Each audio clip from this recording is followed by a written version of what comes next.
You're watching Leafs Morning Take with host Nick Alberga and former NHLer Jay Rosehill. The show starts now. It is Tuesday, November 12th, the Tuesday edition of Leafs Morning Take. Nick Alberga and Jay Rosehill. What's going on, Rosie? What is happening, man? Feels like a Monday, but it is not. After that nice little Remembrance Day Monday, we're ready to rock game day. How did you spend your Monday night? I was flicking through the obviously the Hall of Fame night in the NHL and that beatdown in Pittsburgh. I was all over the Dallas Stars yesterday, and they did it for me. Pittsburgh's in tough shape, man. I know they got some goaltender problems too, by the looks of it. Jari's just kind of like sent down for condition. What's going on with him? He's got the yips, is my understanding. Like, didn't even play last night, but at least he was recalled. Like, they sent him home. Like, when's the last time a team sent a goalie home from a road trip because he couldn't stop the puck? Having said that, I was watching the broadcast last night, and what are they going to do? But they alluded to the fact that Jari played really, really well, I think, in 4 outings in the AHL. But that's a pretty serious, situation there. They can't keep the puck out of the net. Crosby's getting older. Malkin's getting older. I know people try to get on me on social media on Monday night. Obviously, I'm going to stir the pot. I asked about Dubas. He's got like 1 billion years left on his contract. My question is, if Washington could do it, could overhaul things on the fly, why couldn't Pittsburgh? Why did they go out and get Erik Karlsson, Rosie?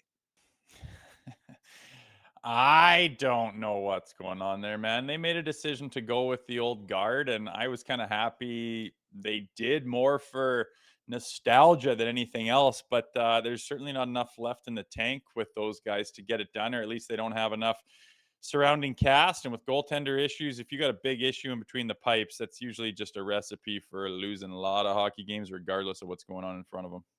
My memory is short in this city. Producer Vic makes a great point. We dealt with this last year. Ilya Samsonov. Remember, they just called it. Ilya, take a couple games off. By the way, Vegas is in here, I think, next Wednesday night. So Samsonov working his way back from injury. It could be fascinating how he works himself back just in time to play the Toronto Maple Leafs at Scotiabank Arena. But you recall, we dealt with this last year. They sent him home. He came back. He was actually better.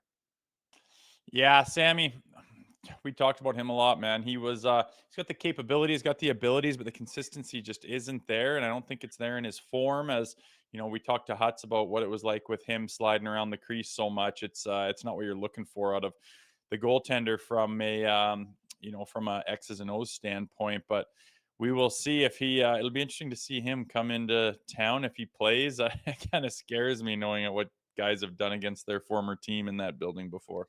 Yeah, it is very true. It seems like every time a former Leaf comes back to Scotiabank Arena, they have the game of their lives. But we'll see on the Samsonov front. He's missed the last little while for the Vegas Golden Knights. Mark Stone out of the lineup. They played last night, actually, a rare home loss, the first home loss of the season for Vegas last night against the upstart Carolina Hurricanes, who have been phenomenal early on in this season. So the Maple Leafs pick up Matt Benning. And we sort of joke behind the scenes about doing take it or leave it. Will Matt Benning play more games than Maple Leaf this season than Timothy Liljegren? And I'll be honest, I dispelled it. I thought he'd play at least a couple games. We're not even going to see Matt Benning, what it looks like for Matt Benning to be in the Leafs uniform. He was placed on waivers. I assumed if he's not claimed, he's going to go to the Marlies here. Yeah, it looks that way. I don't think he was part of the plans. I think roster moves, Sharks just said, yeah, if you take this guy off our hands kind of thing. So unfortunately for him, doesn't look like he's part of the Leafs plans by any stretch and won't even get a taste at it. So yeah, kind of, not a huge world shattering news or loss for anyone in Leafs Nation, but for Matt Benning himself, kind of, probably not the greatest thing in the world to be hanging out like this. And I think they wanted to get him into a deal and package him up, send him somewhere else. Doesn't look like that's going to happen at this point in time. And he'll probably be making his debut for the Marlies shortly here. Yeah, that's what it sounds like. Like he was just thrown into the mix. He was absolutely thrown into the mix here. And that's the way they played it. I think if you're a guy like Matt Benning, I think you're waiting for your next opportunity. But from the sounds of it, he's been professional about it.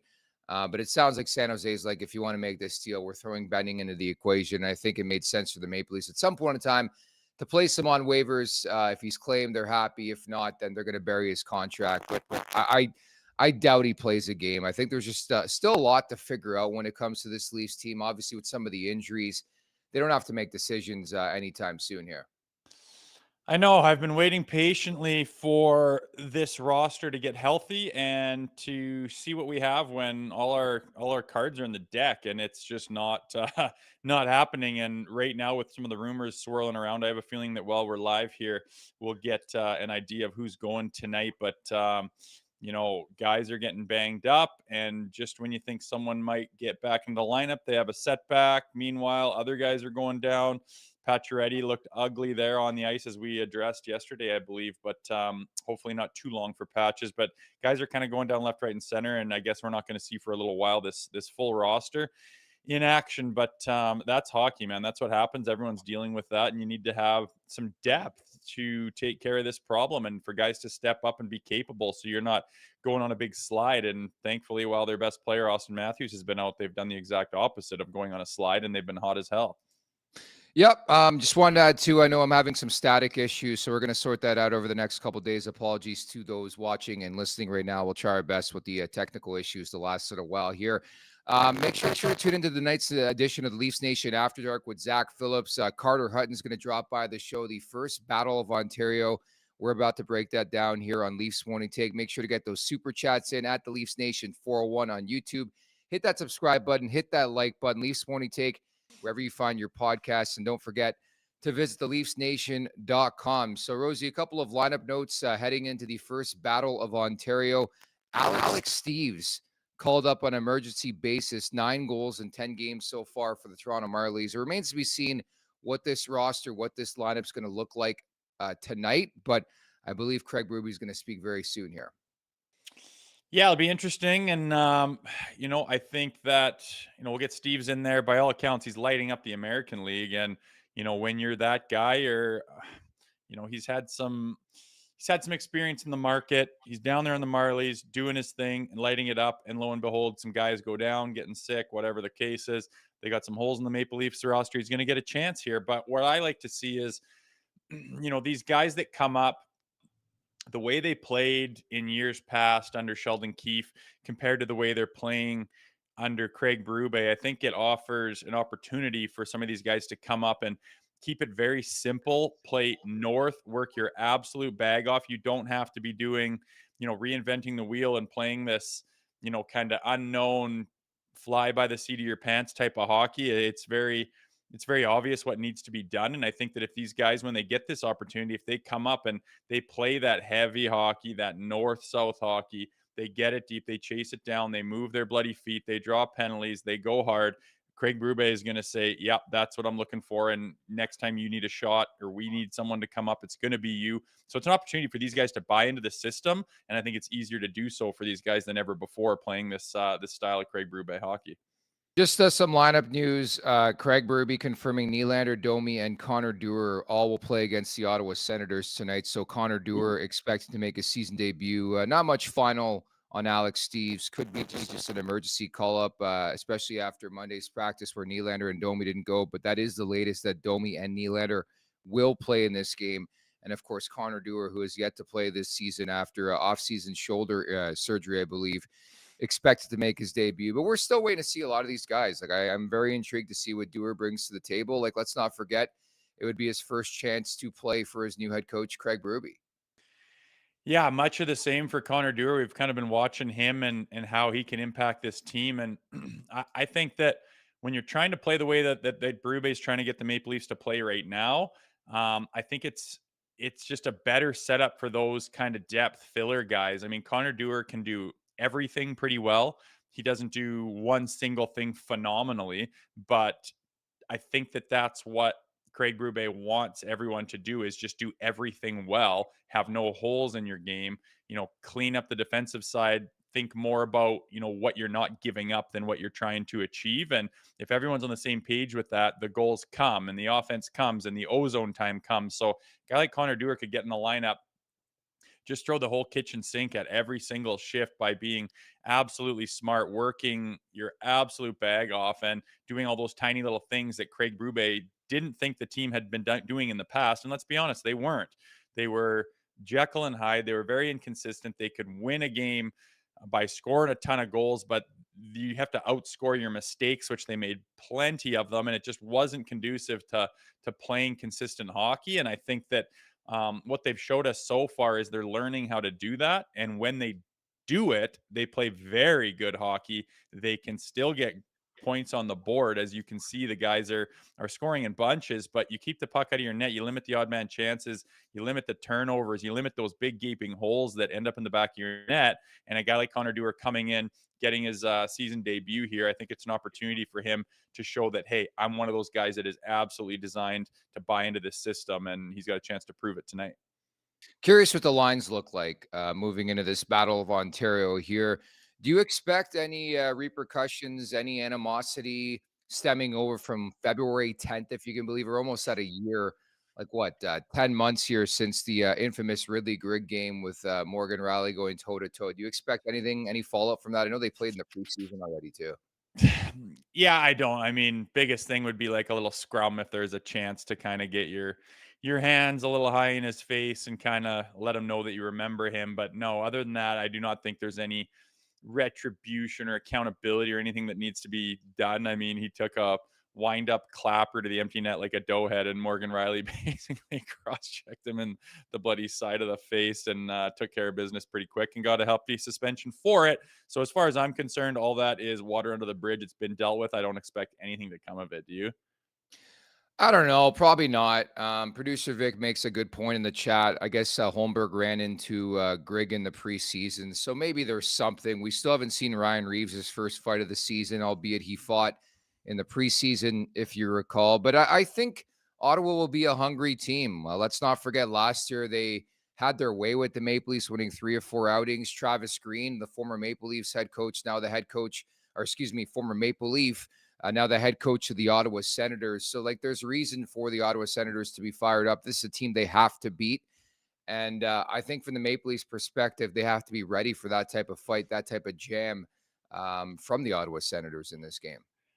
Yeah, no question about it. Like you said, last year they had their way with the Leafs. The record was not good against the Ottawa Senators, and the one thing for the Ottawa Senators is, what are their weaknesses and how do we expose them and how do we get the best of the Leafs tonight? And again, I just think that if they're playing that more disciplined style of hockey where everyone is kind of on the same page to this new system, I don't think they have very many holes. And I think it's going to make it much more difficult for the Ottawa Senators to take advantage of the Leafs. Again, I just think the theme of this season and probably a sentiment in the locker room is that we don't have to worry about what other teams are doing. If we take care of our own business, if we play our game and buy into this system and do all those little things that we've shown when we commit to them, it leads to success, that they can beat absolutely anybody in this league. So I think the Maple Leafs are thinking more about themselves than anything and how they have to attack this game and their mindset going into it.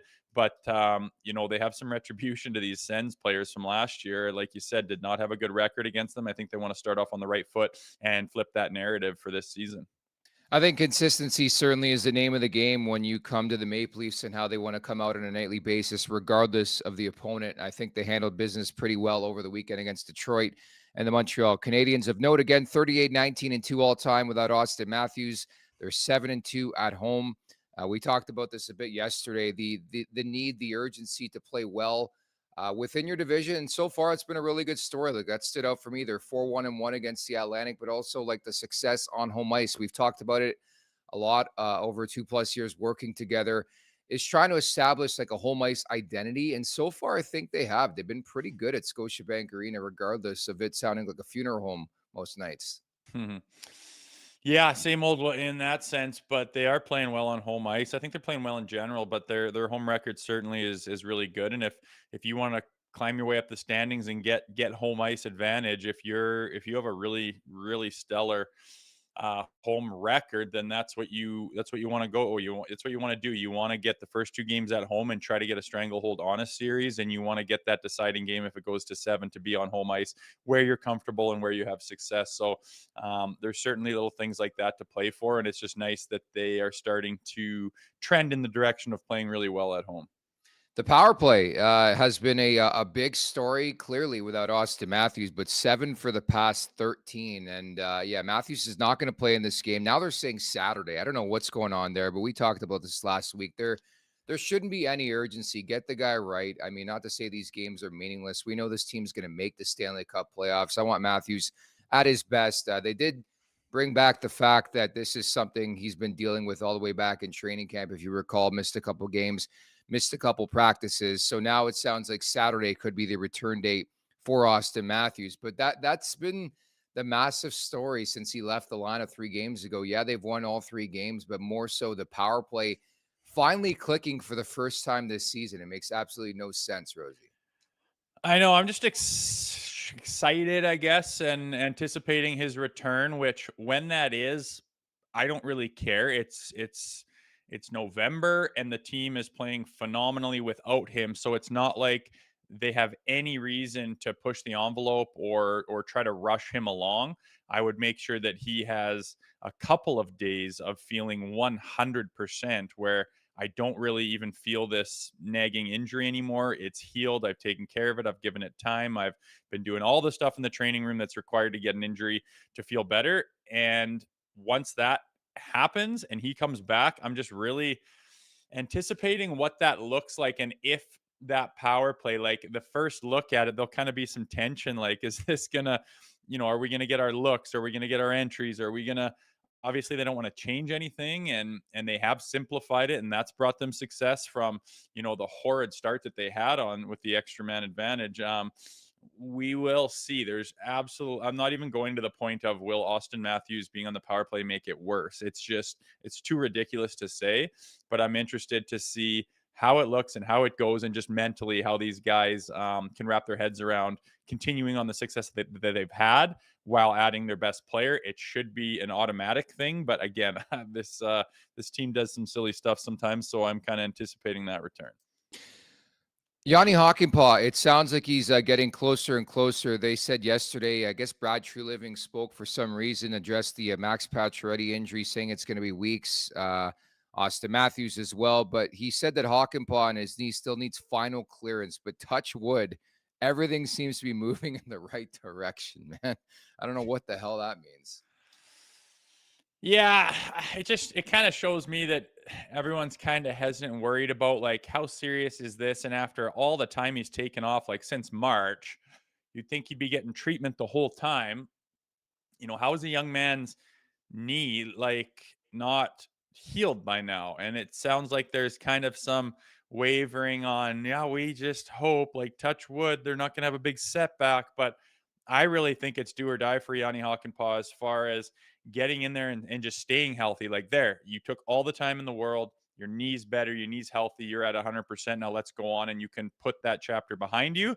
But I just have this nagging feeling that one tweak, one setback, and that's kind of the season for him, just based on how much time he's already missed and how serious it seems to have been, and how there was already a deal in place to get his services in Toronto. And then that thing kind of fell apart after, you'd assume the doctors take a look and they understand the severity of his knee. I do worry about it for the sake of the player and the Maple Leafs. I hope that all this time they've taken is strictly to make damn sure that his knee is 100%. But then you get little caveats like that from Treliving, like, touch wood, we don't have a big setback here. It's like, what the hell does that mean? I really want to get him in the lineup, see how he looks, and then, because I haven't watched him a lot, I've just heard what I've heard, and I don't watch games for the Dallas Stars with an in-depth look at it. It's just not what I do. So I want to see what this guy looks like, how he approaches his game and his style, and what he can bring to the back end. But again, there's always that little hint of like, can he stay healthy? Because this knee injury does seem so serious. Personally, I'm more curious how he's deployed. So, like, let's say Hakanpää is good to go. Does he play in back-to-backs? How do you deploy him and mix him in with a Timmins or a Benoit? The depth chart is what fascinates me, because I think there's no question when healthy, or if able to play, I guess we should say, with Hakanpää, what he could do to this roster. His big frame will be good on the PK, more of a shutdown type player. Maybe he gets some opportunity as well with Morgan Riley. But how is he deployed? Is he a guy that you can be trusted on a nightly basis? Like, if you recall early on in the season, Max Pacioretty was being used sparingly, playing 10 minutes a night, wasn't playing in back-to-backs, was a health bomb a couple times. Are they going to, like, ease Hakanpää in? Like, my view is, like, how are they looking to deploy him? How are they looking to play him out there? Yeah, yet to be seen. I think it'll depend on, well, A, how he looks out there is all we're gonna get from it. You Yeah. know, how does he look out there? Does he look strong? Does he look 100%? Does he have that fast twitch and that pop in his step? Is he engaging in battles in the corner and looking strong, or is he kind of avoiding that kind of thing? You'll be able to tell if he seems like a big horse out there and at 100%. And then within those walls, how does he respond to playing full contact 60-minute game? And is it bothering him afterwards? Is he wincing when he's doing his rehabilitation, and is he constantly needing the ice bags on it, and is he limping when he gets his gear off? Well, then yeah, you don't want to play him back to back. You don't. I don't know how bad this knee is, but all I do know is that to go back to March and not be able to play that entire time kind of leaves me scratching my head saying, well, did he just absolutely mangle his knee to the point of you're just tossing a coin on whether he can, have a finish off this next chapter of his career? Makes me a little bit wondering and makes me worried a little bit, but I think that we're going to know a lot by his first game. What's going on with Calle Yarncroke too? Like that is my fascination. I'm sure you saw this yesterday, but we talked about Brad Treliving speaking. He mentioned that Yarncroke, who's trying to battle back from sports hernia surgery, I believe, had a setback over the weekend. He'll see a specialist in New York this week before determining next steps. Like this went from a thing where it seemed like he was coming around in training camp. I think he even got into a game or two. Maybe correct me if I'm wrong, but then all of a sudden shut down. And now we're what, at the 15 game mark of this season. There's no end in sight as to when we'll see Yarncroke again as a Maple Leaf. It's weird. Oh, that I thought he was very close. I thought him and Hockenpah were right beside each other as far as, their timeline. I thought they could both come back kind of the same type of week, just based on nothing more than just what they're talking about as far as their progression. And now that I hear that, I'm thinking 2024 is toast for Kalle Yarncroke. I could easily see him going right into that winter break and picking things up in the new year, and maybe being healthy for that. But by all accounts, it sounds like he's had a pretty significant setback, which nothing more frustrating than, your body has gone through something and you work and you work and you work, and the expectation is for it to get stronger and stronger, and you feel it less and less, and it hinders you less and less as the days go on, and all of a sudden you hit that button and say, yeah, activate me, I'm ready to rock. And then you're doing that, and then all of a sudden, whomp, you go way back several weeks or however far the setback is. I can only imagine he was, pumping up the intensity with his skating and his off ice routine and everything, and jammed something up and tweaked it. I haven't had a hernia before, but I know guys that have. It seems fairly, like it what the hell am I trying to say? Debilitates you pretty significantly just with the area it is in your core. And if he had a major setback, that's kind of the worst news for him. So I just, in the back of my mind, I'm chalking him up to being back sometime in 2025, which is not great news for the depth of forwards, if you ask me. Yeah, and I think Evander Kane's sort of dealing with the same thing with the Edmonton Oilers, right? It's around the same type of issue, but to me, it's just the wording, like how he seemed to be close, and all of a sudden he's no longer close. And then they say that last week there's no timetable, and then the news comes out on Monday that he's at a setback. It just concerns me moving forward. I wonder what this means for, Yarncroke in general for this season. Were they factoring him in? I think he's a useful player. He's a right-handed shooting guy, could play up and down your lineup. I think the important thing to stress to people, a lot of people, including those of you in the chat, really down on Calle Yarncroke's game. I think it's because he didn't finish last season healthy. If you recall, in year number one, people are like, my goodness, to get that value, I think he makes 2.1 per season in a 4-year deal. To get that value, I think where he had a career high 20 goals, people were over the moon. Then last year, the second half, he just couldn't stay healthy. It went into the playoffs. It spiraled out of control where he couldn't even contribute a goal in a 7-game playoff series. And then everybody all of a sudden out on Calle Yarncroke. I think the biggest thing here is getting him healthy. If healthy, I think he could be a really good, consistent producer for this team. I really feel that way.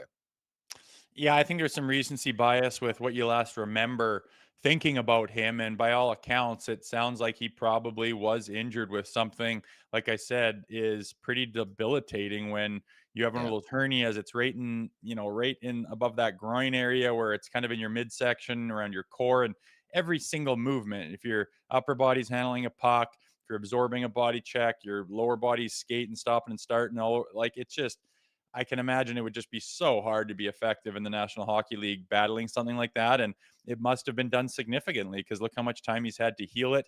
And here we are in November thinking he's coming back, and another setback. So I think he's certainly done some damage with that. Like I said, I haven't had a hernia before, but by all accounts, it's a pretty significant deal when you do it the wrong way. And obviously, he's been battling it. And when you look at his production, the first thing you think about was him recently. And by all accounts, I imagine he was quite injured for that. So I don't think it's quite fair to do that, but looking forward to him getting healthy, wishing him all the best, and hoping that maybe I'm wrong and we do see him before Christmas or something. And it wasn't as big of a setback, but all you can do is take the information from the bits and pieces that they give you from inside that locker room. And right now it looks like they're shedding some negative light on his progression.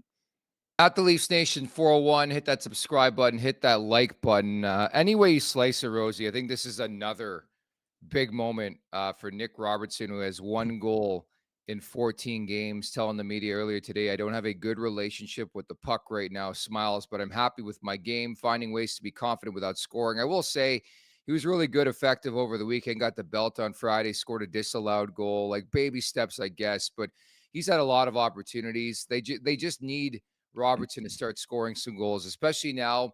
Prime spot there. Max Pacioretty out of the lineup. We'll see how the lineup is put out there and rostered for this game. But certainly a guy like Robertson, there's been so many starts and stops, and we've heard this and that, and he's had great preseasons and all that. It's time to just go out there and do your thing.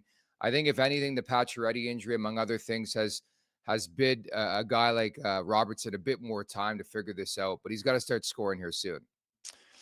Yeah, it's like he gets 9 lives with some of the injuries coming at opportune times. And, you wonder, he's a goal scorer. And to have 1 goal is just, well, if you're a goal scorer that can't score goals in the NHL, then you're not going to be in the NHL. But he's found himself ways to consistently get more opportunities to try to right that ship.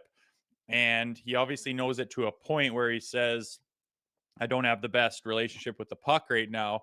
But then when he talks about doing other things to stay effective, there's been some shifts and whatnot where, they're buzzing, and he looks like he's by all accounts working like crazy. He moves his feet and skates hard after things. But I just don't think that his body of work shows that he has enough to give as far as taking up a roster spot and being, in the lineup every night if he's not scoring goals. And what it is that makes him inconsistent with scoring or not scoring goals, that's something that he needs to figure out, not me. And he better, he's getting, like I said, 9 lives. He's getting another shot to stay in the lineup. I think that, if Dewar comes back and Yarncroke comes back, he's in tough, and he might find, himself on waivers, but now he gets more cracks at it. And I don't know if he's complacent in that or what, but the production needs to ramp up. Simple as that. I think he must know that, but that's been his knock, is not being consistent. That's what we were talking about in training camp. Here we are 15 games in, 1 goal for his efforts. It's just not enough. Judging by the lines at practice yesterday, it looks like McMahon, Tavares, and Nylander is going to be a thing, which again would leave Robertson in the bottom 6, which we don't like. For those of you who love Nick Robertson, there's a lot of you in the chat, a lot of people in Leafs Nation, big Nick Robertson fans. We don't have to go over that again, but I think he is better suited to be a top 6 player. But if he can't even get that promotion with Max Pacioretty out, I don't know what to tell you. I just don't know what the coach or how the coach feels about him, what the organization feels about him, how they feel about him. It was the same old story with a Sheldon Keefe, who we all thought maybe the relationship could be a bit different. But when it comes to that type of player and you're playing a bottom 6 role, and I think your job is to provide secondary and tertiary scoring, and you're not doing so, then how much trust is your coach going to have in you, right? Well, obviously not a lot to. They're not wanting to put him up into the top 6. True. And I'm sorry, but in the bottom 6, much as you might like a guy or not like a guy, the bottom 6 isn't designed for Nick Robertson. He just doesn't have the tools and the understanding and the know-it-all to play that role effectively. And he wants to go out there and be one of the big boys who's getting the opportunities and getting all the looks and throwing his leg over the bench all the time after a whistle when he knows his line's out, because he's the deadly force and he's the one that puts up the points. He's the one that gets the opportunity. That's clearly not where he's slated in this lineup. And honestly, rightfully so. He hasn't shown that he's going to be that guy when the opportunities that he does get. And again, I just don't see him long term in the bottom six. He's not built for it. There's other guys that can do that job better, especially under Craig Berube. So I think he's kind of in limbo, and he's going to need some puck luck. He's going to need some things to go his way, but it does kind of look like he's gripping his stick a little bit and almost growing frustrated as, what he does is just not happening. Unsurprisingly, Anthony Stolar is confirmed starter. We didn't talk about this on Monday's show, but that I don't know if you call it a save, but that moment, I love the heritage moment that somebody clipped right after it happened. I was there in the building for the game against Detroit on Hall of Fame Friday, but to grab the puck with his bare hand, like this guy is becoming a bigger and bigger story by the start for the Maple Leafs. He's been exceptional. I thought he was really solid again against Detroit. He's going to get the call here in the Battle of Ontario, the opener here. I know that's well, we talked about him losing his stick a lot. He's one of those goalies that just doesn't mind leaving something behind to go make a save and doesn't feel like he needs to take his stick with him all the time, as he ends up losing it like multiple times a game, which I'm not knocking a goaltender. I don't know anything about the position. If that's what you need to do to make the save, then that's what you need to do. And now somehow he loses his blocker and grabs the puck, freezes it with his bare hand and holds it up in the air to show the referee that it's frozen, which is quite interesting. But he continues to make headlines. He continues to instill confidence in his team. I imagine his confidence personally is probably as good as it can get without letting yourself get too high. But I think this has been a dream scenario for Anthony Stolarz and for Leafs Nation to get this guy coming in with the pedigree of being on that team that's, done what it's done with the Florida Panthers and where he's come from, and now not knowing exactly what the roles were going to be with our goaltenders between him and Joseph Woll. It got sorted out for them with Joseph Woll going down early before the opening night. He took it, ran with it, and he has been absolutely phenomenal. I mean, the times that he gets beat, which is a low percentage of the shots he takes that get past him, I can think of maybe 1 or 2 goals on the whole season where it's like, oh, you probably could have had that. Think of the amount of minutes and shots and traffic and being screened and opportunities he's had to let goals in, and he's just been there for so many of them. He's saved games. He's been the number one reason for winning games. He's a big part of this this turnaround this Leafs team is trying to do. And like I said, a dream scenario for all of them, and I have all the confidence in the world that he's going to be back between the pipes again tonight. Very happy for him. We had a chance to interview Stoley in the summer. You played with him in your days in the Philadelphia Flyers organization. Just salt of the earth dude, very humble, very down to earth, and that's the way it comes across when he plays. I mean, it really does. Like, just out there for his team. It really seems like early on he's forged a really good connection, good relationship with Joseph Woll. You love to see that. He just strikes me as a guy you want to go through a wall for. Like, he's been very dependable, accountable.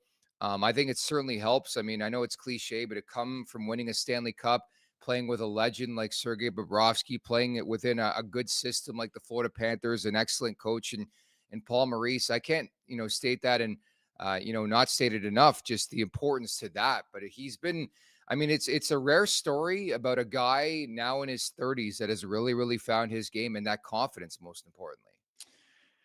Yeah, exactly. And I'm just thinking back to playing with Stoley. He's he was quite young when I played with him, and he can be silly, right? He can be silly and act kind of funny and have a laugh in the locker room. And then he also has his goaltender time, and it's time to be serious. And I know that was quite some time ago now, and he's probably matured a lot as a man, but I just know that you can see him smiling through his mask. You can see him, not letting all this get to him. I just think he has the personality. It's hard to quantify in words, but I just think he's got the mind and the personality to handle this. And by all accounts, he's done exactly that. But if there are some bumps in the road and, maybe he has, a little bit of inconsistent play at some point in the future, which let's face it, even the greats go through those little times. And there's probably gonna be a time where he's not playing as well as he wants to.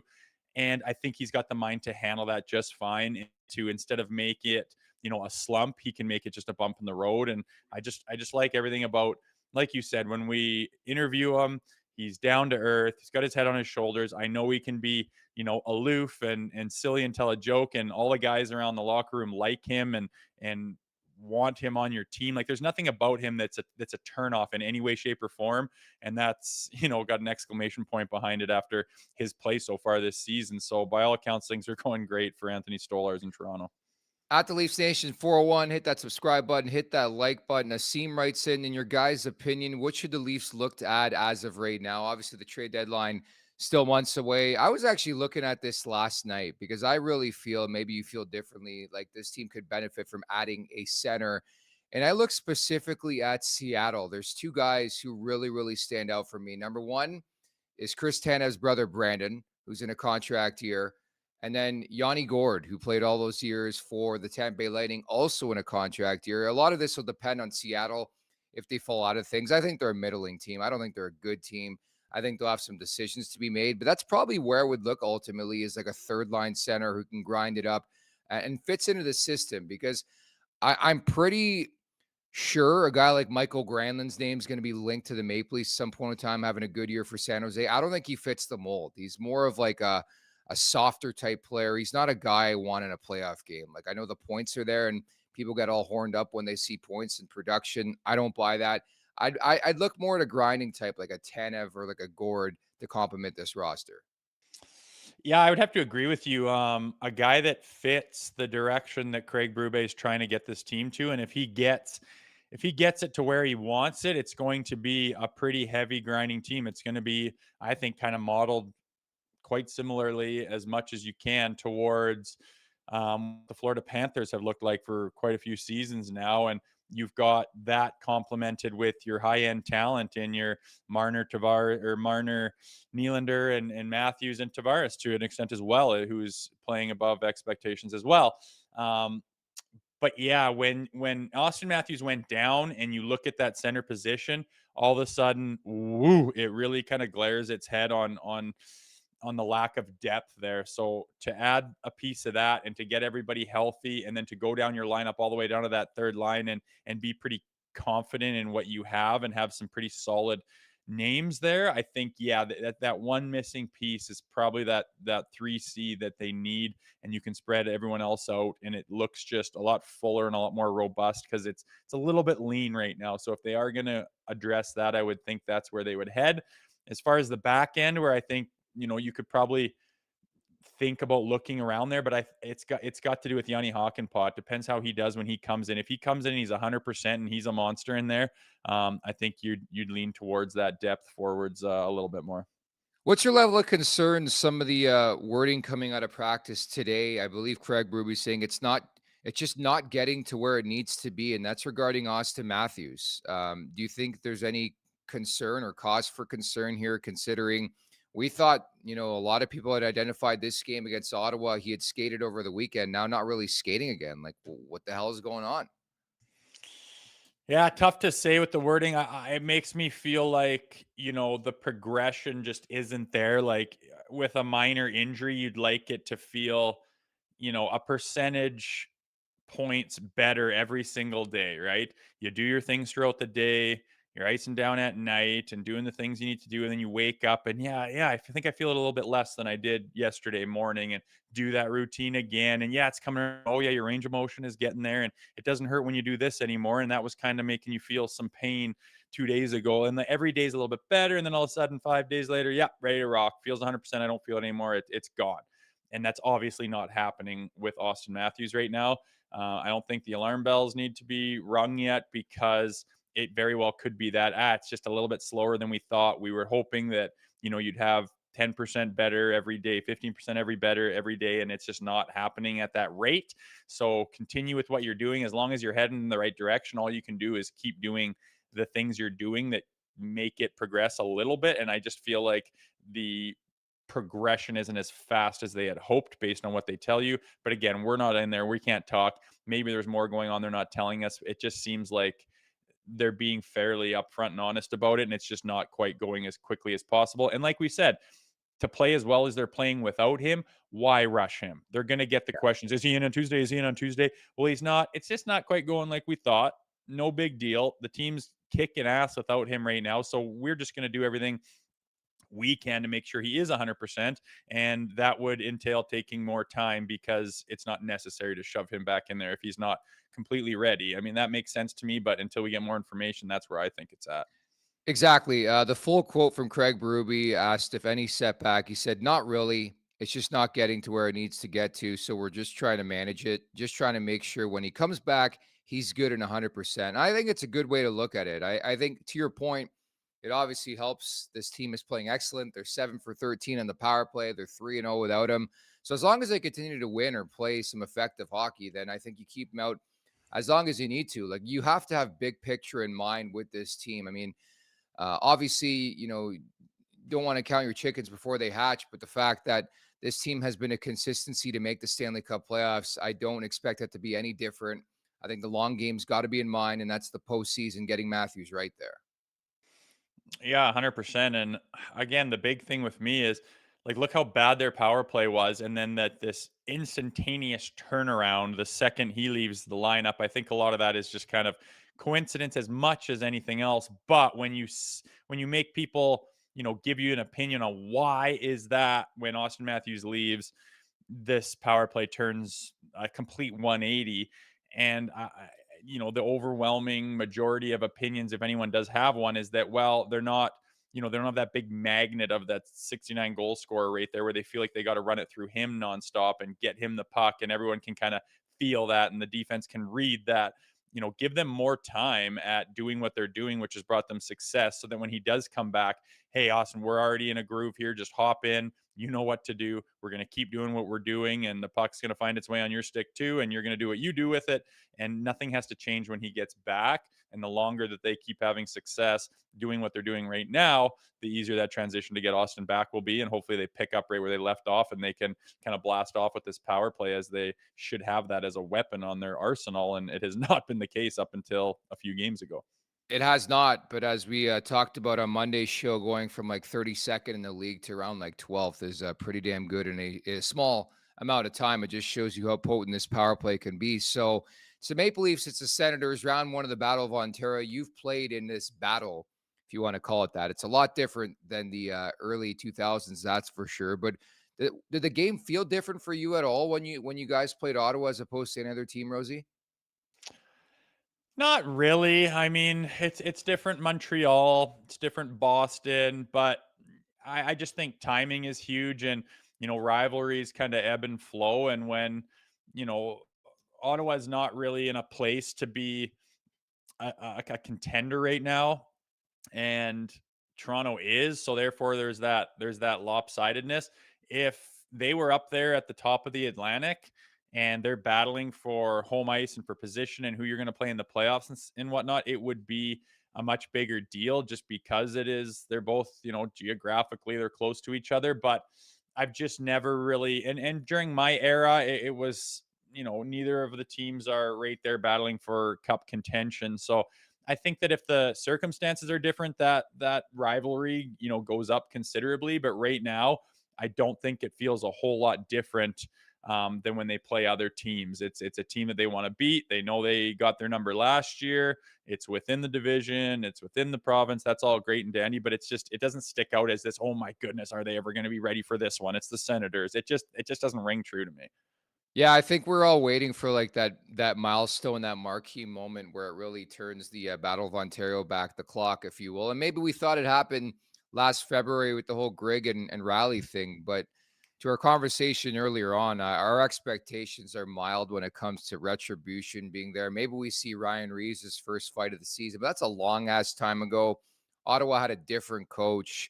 The Leafs had a different coach. There's different players. Like, doesn't carry over as much season to season anymore. A lot of time has passed, and they had a chance to play in the preseason too. I know the preseason is different, but a lot of the core players were there. So I don't know how much I expect, but I think Craig Berube at the very least will instill the fact that he wants them to play the same type of style every game, and that's a physical brand, a forecheck brand. So maybe that brews something up with the Sens here. Yeah, if something happens, it'll be organic. It's not like Yeah. anyone's going after Greg. It's not like he Yeah. injured their starting goalie, and you gotta and he's still out right now, and no one has had a chance to address it. I mean, Morgan Riley addressed it right 2 seconds He did. later. Again, I don't think he meant to go that heavy on the guy, but went to give him a good shot and gave him a hell of a lick, right? That ended up right across the neck, basically. And down he went and got suspended. As far as everyone's concerned, the disrespect of doing that into your empty net has been addressed. Like you said, a little bit of the scrum there in preseason, but the overwhelming consensus is going to be, hey, focus on ourselves, do the things properly. The last thing you want someone to do is go running around after Ridley Gregg to get back at him being disrespectful almost a year ago and get yourself, in penalty trouble. They score on the power play. You can't quite. All of a sudden, you look back and you said, well, that was certainly dumb because we gave away 2 points and now we're 0-1 against the Ottawa Senators after trying to get, back in the win column against them after kind of an abysmal matchup last year. So that's just the last thing I think that they're focusing on. They're focusing on themselves and playing the way they have been recently.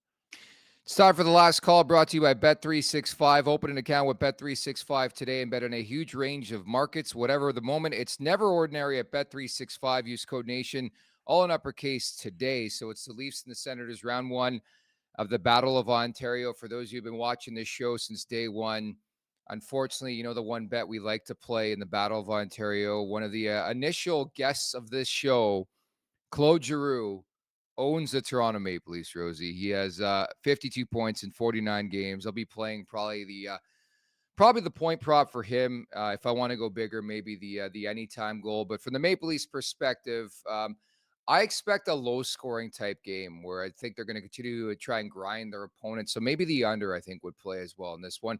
And give me a Nick Robertson anytime goal. How about that? What's the value on that puppy? I wondered. Plus Probably a be million, probably. pretty healthy. Pretty healthy. Yeah, I don't mind the under. It seems like they're playing a style that I think fans have wanted them to play for a while now. Just play shutdown, play smart, don't give them anything. And over a 60-minute game, while you're doing that, you're going to get your licks, you're going to get your chances. There's too much offensive power on this team. When you get openings, it's going to end up in the back of the net, and you're going to win games 3-2, 2-1. And you know what? That's just damn fine. That's playoff style of hockey. And it's not something we're used to with this roster, but it's something that I'm starting to see them adopt. And that is the Craig Berube effect. And it's exactly what I think most people who were high on the Craig Berube hiring wanted to see at this point in the season. Was it perfect right off the bat? No, why would it be? But there's been a touch of growing pains here and there. Everything I've been worried about has been addressed and rectified, and they've proven they can get over those things, a la the power play and, playing a little bit too fancy and not going north with it. It's been minor growing pains, and I just like the way they're headed. I was pretty bullish on them, thinking about taking them on the puck line, which is where the value is. But now with players out, but yeah, Domi and Nylander are playing, aren't they? Yeah. Again, I'm going puck line. Puck line, it's healthy. It's 200 and something. Puck line for them to win by 2. And I got Matthew Nyes scoring anytime goal, and that's at plus 190. So I'm just a healthy value man tonight. There you have it. The bets are in. Diz also writes in Giroux anytime goal, Stutzla anytime dive. I like that quite a bit. Mario Kart writes in Mitchell Marner point, 8 straight, an 8 game, very quiet 8-game point streak for Mitch Marner, but I like that look. I like the Marner shot prop too. That's been hitting quite a bit. He's been shooting the puck a lot more, especially without Austin Matthews in the lineup. So I think we're covered. We're ready for round one of the Battle of Ontario. We're going to be back on Wednesday, Rosie, to recap everything. I like it. Yeah, game day, man. That crept up on me. I'm happy about it. Excited to see what they do, and I would like to see them knock these Sens down after, like we said, a 1-3 season matchup against them is not good enough at this point in their respective seasons. So we will see if they're ready to rock tonight. So that is coming up tomorrow. I know we got a question, Mr. P-Mail Bacon in the chat. Where can I look for Jeff Merrick on the Nation Network? The Sheet with Jeff Merrick debuting December 2nd. He's been all over the Nation Network doing interviews, so make sure you go check out our interview with him. If you want to subscribe on Spotify and Apple, available right now, The Sheet with Jeff Merrick, I believe on YouTube as well, Instagram. He is everywhere, and it's great to have Jeff Merrick as a teammate. So again, full recap of the Battle of Ontario coming up. Don't forget the second half of the back-to-back. Feel bad for Max Pacioretty. This is going to be his return to Washington, but obviously out of the lineup. And definitely the Leafs visiting the red-hot Washington Capitals coming up on Wednesday night. Alex Ovechkin chasing history, as we know. So we'll tee that up as well. Many thanks to everybody in the chat at the Leafs Nation 401. Hit that subscribe button, hit that like button, Leafs Morning Take, wherever you find your podcast. Make sure to leave us a 5-star review. And don't forget to visit LeafsNation.com. Last but not least, we're idiots. We're assholes. We didn't do this yesterday. Happy birthday, belated now, to our boy producer Vic from yesterday. Thanks, Vicky. We love you. Right, Rosie? Good guy, Vickens. He doesn't steal the spotlight from the veterans on Remembrance Day, and he gets his flowers today. Happy birthday, Vic. You do a great job, buddy. We love you, Vic. It was actually yesterday, but again, we missed that yesterday. We're absolute plugs. So thank you to producer Vic. Thank you to Rosie. I'm Nick Alberga, and we'll talk on Wednesday. Take care, everybody. Make sure to check out more of our content right here on the Leafs Nation YouTube page. We got long-form interviews, we got clips, we got epic rants by Jay Rosehill. We simply have it all. And don't forget, you can find out much more at theleafsnation.com. Thanks so much for watching.